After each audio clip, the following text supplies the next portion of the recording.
Welcome to my channel. Please subscribe Nurtas Tutorials 9. সুপ্রিয় শিক্ষার্থীবৃন্দ, চ্যানেলে আসার জন্য ধন্যবাদ। আজকে তোমাদের সাথে দশম শ্রেণীর বাস্তব সংখ্যা নিয়ে আলোচনা করব। বিশেষ করে 2 এর বর্গমূল যে অসীম দশমিক ভগ্নাংশ সেটা ধাপে ধাপে ব্যাখ্যা করব। তার আগে যারা এখনো নুরতাস টিউটোরিয়ালস 9 ইউটিউব চ্যানেলটি সাবস্ক্রাইব করো নাই, তাদের প্রতি অনুরোধ রইল চ্যানেলটি সাবস্ক্রাইব করবে এবং বেল বাটনে ক্লিক করে সঙ্গেই থাকবে। কমেন্টস করবে কোন ধরনের ভিডিও পেতে চাও এবং তোমাদের কোনো সমস্যা থাকলে অবশ্যই আমাকে কমেন্টস করে জানাবে।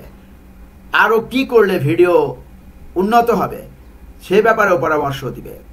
চলো তাহলে শুরু করা যাক। নুরতাস টিউটোরিয়ালস 9 আমার ইউটিউব চ্যানেল। আমি কাজী নূর হাইউল Hossain. Keep calm and like me. Please subscribe my channel. অসীম দশমিক ভগ্নাংশ। অনেক দশমিক ভগ্নাংশ আছে যাদের দশমিক বিন্দুর টানের অঙ্কের শেষ নেই, আবার এক বা একাধিক অঙ্ক বারবার পর্যায়ক্রমে আসে না। এসব দশমিক ভগ্নাংশকে বলা হয় অসীম দশমিক ভগ্নাংশ। যেমন 5.1 2 3 4 5 6 7 8 9 10 11 0 1 ... একটি অসীম দশমিক ভগ্নাংশ। 2 এর বর্গমূল একটি অসীম দশমিক ভগ্নাংশ। এখন 2 এর বর্গমূল বের করতে গেলেই আমরা বুঝতে পারবো যে 2 এর বর্গমূল হয় না। এই ধাপে ধাপে আমরা করব এবং ব্যাখ্যা করব। এভাবে প্রক্রিয়া অনন্তকাল পর্যন্ত চললেও শেষ হবে না। সুতরাং 2 এর বর্গমূল এখানে সমান চিহ্ন হবে না, বইয়ে ভুল আছে। 1.41 42 1 3 5 ... হবে। চলো তাহলে ধাপে ধাপে ব্যাখ্যা করি। অর্থাৎ এই যে অঙ্কটা করা হয়েছে এখানে কিভাবে করা হয়েছে এই ধাপগুলো আমরা পর্যায়ক্রমে এখানে কয়টা ধাপ আছে? 1 2 3 4 5 6 7। এখানে 7টা ধাপে আমরা ব্যাখ্যা করব। সে পর্যন্ত সঙ্গেই থেকো। অবশ্যই কারোরই বুঝতে সমস্যা থাকবে না আশা করি। 2 এর বর্গমূল নির্ণয়ের পদ্ধতিটি প্রতিটি ধাপ সহজভাবে বিশ্লেষণ করব। 2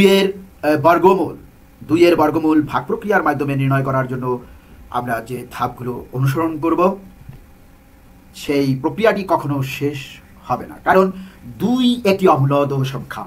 অর্থাৎ এর দশমিকের পরের অঙ্কগুলো অসীম পর্যন্ত চলতে থাকে। মূল লক্ষ্য এমন একটি সংখ্যা খুঁজে বের করা যাকে সেই সংখ্যা দিয়েই গুণ করলে 2 পাওয়া যায়। কি বাস্তবে কি পাওয়া যায়? প্রক্রিয়া। প্রথম ধাপ সমস্যা সাজানো। এই যে সমস্যাটা সাজিয়েছি, প্রথমে ভাজ্য হিসেবে 2 লিখুন। যেহেতু আমাদের দশমিকের পরের ঘরের মান বের করতে হবে, তাই 2 এর পরে একটি দশমিক বিন্দু দিয়ে জোড়ায় জোড়ায় কয়েকটি শূন্য, যেমন 2.000000 এই আরেক জোড়া শূন্য বসিয়ে নিই।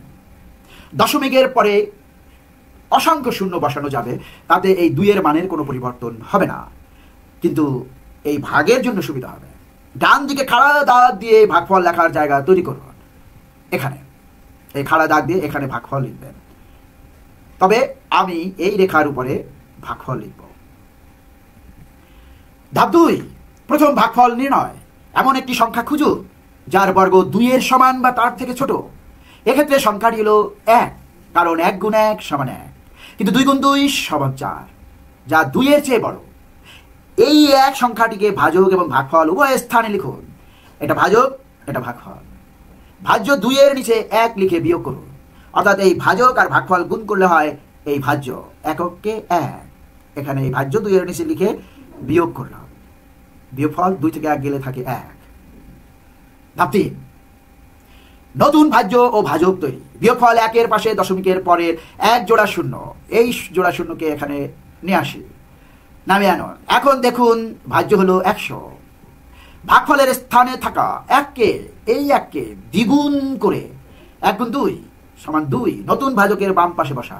আমরা নতুন ভাজক নিলাম 2। এই ভাগফল 1কে দ্বিগুণ করে নতুন ভাজক নিলাম। ধাপ 4, দ্বিতীয় ভাগফল নির্ণয়। এখন নতুন ভাজক 2 এর পাশে এমন একটি অঙ্ক বসাতে হবে এবং সেই অঙ্ক দিয়েই পুরো সংখ্যাটিকে গুণ করতে হবে যেন গুণফলটি 100 বা তার কাছাকাছি হয়। যদি আমরা 4 বসাই তাহলে সংখ্যাটি হয় 24। এখন 24 কে 4 দিয়ে গুণ করলে হয় 96। যদি 5 বসাতাম তাহলে হতো 125 বা 100 এর চেয়ে বড়। সুতরাং সঠিক অঙ্কটি হলো 4। আবার 3 বসালে 23 হতো। 23 কে 3 দিয়ে গুণ করলে হতো 3 3 9 3 6 69 এবং ভাগশেষ থাকতো 24 থেকে বেশি। ভাগশেষ কখনো 24 থেকে বেশি বা সমান হতে পারবে না, তাই আমরা এখানে 3 নিলাম না, 5ও নিলাম না, নিলাম 4। সুতরাং সঠিক অঙ্কটি হলো 4। এই 4 কে ভাগফলের দশমিকের পরে এবং ভাজক 2 এর পাশে বসান। নতুন ভাজ্য 100 থেকে 96 বিয়োগ করুন, বিয়োগফল 4। ধাপ 5, প্রক্রিয়া পুনরাবৃত্তি। এবার যোগফল 4 এর পাশে পরের জোড়া শূন্য, এই জোড়া শূন্য এখানে নিয়ে আসি। নতুন ভাজ্য হলো 400।